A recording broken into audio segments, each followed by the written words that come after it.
Cette région, elle a de la volonté de travailler. Elle a une grande volonté de travailler. On avait besoin de partenaires de qualité qu'on a trouvés sur la région domaroise. L'opérateur indépendant le plus important de France est implanté à Lille et à Blandec. Ça, c'est un point qui est important et qu'il faut faire savoir. Alphadec est une société et un atelier de production unique au monde. On associe les habitants pour construire un grand projet de territoire. Il y a une dynamique, il y a une participation donc des habitants aux élus, aux acteurs économiques. Donc vraiment voilà, un territoire surprenant, un territoire innovant.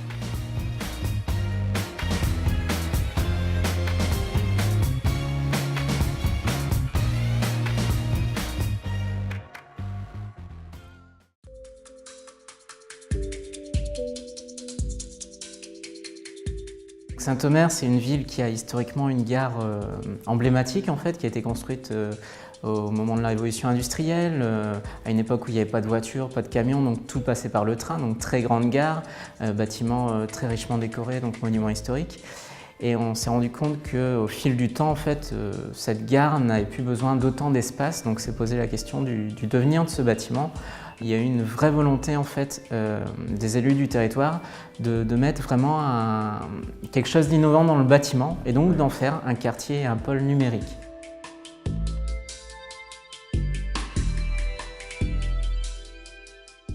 L'évolution de la construction et notamment l'ossature bois m'a interpellé et je me suis passionné, je dois dire, pour la construction ossature bois. Autrefois, on se contentait de réaliser des bâtiments solides, étanches à l'eau. Aujourd'hui, les nouvelles réglementations thermiques exigent que les bâtiments soient étanches à l'air, thermiquement isolés, phoniquement également. Donc, on a atteint un plus haut degré de technicité dans la construction. Et l'innovation, elle est dans le fait également que pour rendre compatible, si vous voulez, le bois et le béton, il faut pouvoir avoir mené des études approfondies dans ce domaine. Et j'ai la chance d'avoir un partenaire, CBS-CBT, qui a déposé pas mal de brevets, si vous voulez, sur des systèmes constructifs alliant justement bois-béton. Et ça, c'est très innovant. Tout le monde rêve du bois, tout le monde rêve d'avoir sa maison en bois, si on peut dire. C'est pas la cabane au Canada, mais c'est la cabane dans le Maroc, quoi, si on peut dire. Notre projet Ambulance 2.0, c'est de dire aussi nous sommes capables de changer et d'évoluer.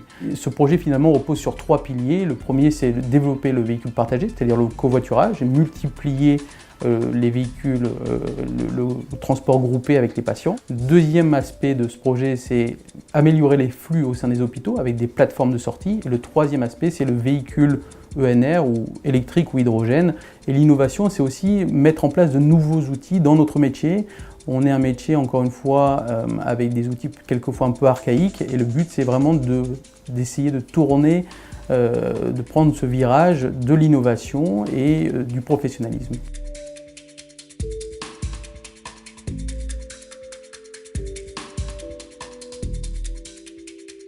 On a commencé dans la cogénération gaz naturel, on a toujours une cogénération à Blandec.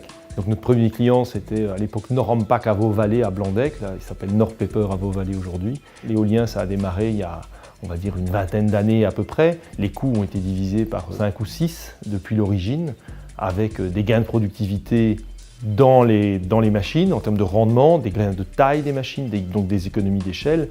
C'est un secteur dans lequel il faut, malgré ça, et malgré qu'on puisse gagner sa vie avec des tarifs d'achat, il faut bien voir que ces tarifs vont disparaître un jour et que donc il faut être innovant pour être compétitif avec les autres. Je pense que le point important dans l'innovation, c'est de permettre aux gens d'avoir le droit à l'erreur. C'est-à-dire on fait des essais, on essaye d'avancer, on essaye de pousser les choses. Si vous dites à quelqu'un fais des essais et que la moindre erreur, vous lui tapez sur les doigts, il ne va plus faire d'essais après.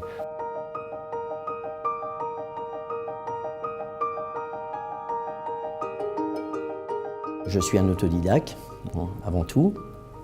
Chaudronnier traceur qui a commencé mon entreprise à l'âge de 20 ans. Mes clients, c'est eux qui s'exportent. Et moi, je suis ces gens-là, en fait, sur leur challenge. Et comme ils partent très loin, à l'autre bout du monde, ils ont besoin de challengers. J'ai fait un record d'une usine. Là, c'était une cimenterie. J'ai monté 12 000 tonnes, fabriqué et monté 12 000 tonnes. On a fait ça en 9 mois de temps. Une usine, une cimenterie, il faut 18 mois. Le groupe Saverglass, c'est en chiffre rond 2500 personnes sur 5 sites différents. Nous sommes positionnés sur une niche de très haute qualité qui est dédiée essentiellement aux spiritueux. Nous ne faisons pas de bouteilles de bière, par exemple. Le groupe est très connu comme fabricant de bouteilles de luxe, un peu moins comme décorateur de bouteilles de luxe. Or, c'est dans ce domaine que l'innovation trouve des champs d'application extrêmement intéressants. Nous sommes aujourd'hui dans l'école d'ingénieurs du littoral Côte d'Opale, en particulier sur le site de Longnes, qui héberge une spécialité génie industriel de l'école. Il y a environ 20 projets qui sont traités par les étudiants en petits groupes. Et les projets qu'on peut citer qui ont été des bonnes réussites sont des réalisations que nous avons effectuées pour des grandes entreprises de la région. Alors je pourrais par exemple citer une entreprise qui s'appelle Arc International avec qui nous avons développé un système de traitement d'images pour examiner l'état de surface des moules qui servent à la fabrication du verre. Chez ETD, on produit des sites internet, alors non pas des sites internet, on va dire pour faire comme le voisin ou à la mode, on produit des sites internet qui sont rentables. Le but c'est d'avoir un site internet qui soit rentable à 6 mois. On travaille beaucoup avec nos clients pour apporter des solutions innovantes. Alors on va produire, par exemple avec des acteurs locaux, on a développé d'abord le site e-commerce, francediscount.fr par exemple. On arrive à développer le site e-commerce, puis derrière on a amené une solution métier, donc on travaille en confiance avec nos clients. À la pépinière d'entreprise, on est amené à rester 4 ans au maximum. Donc on va être obligé de quitter la pépinière d'entreprise, par contre on va s'installer sur la région de Maroise, ça c'est certain.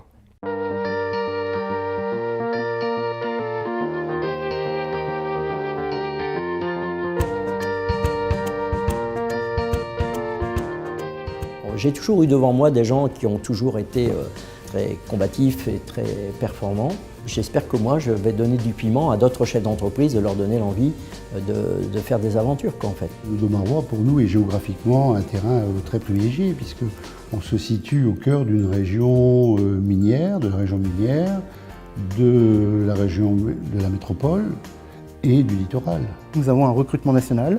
Il faut aussi que ce recrutement puisse servir au territoire en ayant une occasion fréquente de les mettre en relation avec les entreprises du territoire. Le projet Ambulance 2.0 s'inscrivant dans la démarche de la troisième révolution industrielle portée par la région, c'est-à-dire mêler le développement économique et le développement durable. Le pays a su rebondir et ne pas perdre l'essentiel de ses emplois. Il a fallu travailler énormément. Mais ici, travailler pour créer, c'est facile et ça, c'est enthousiasmant.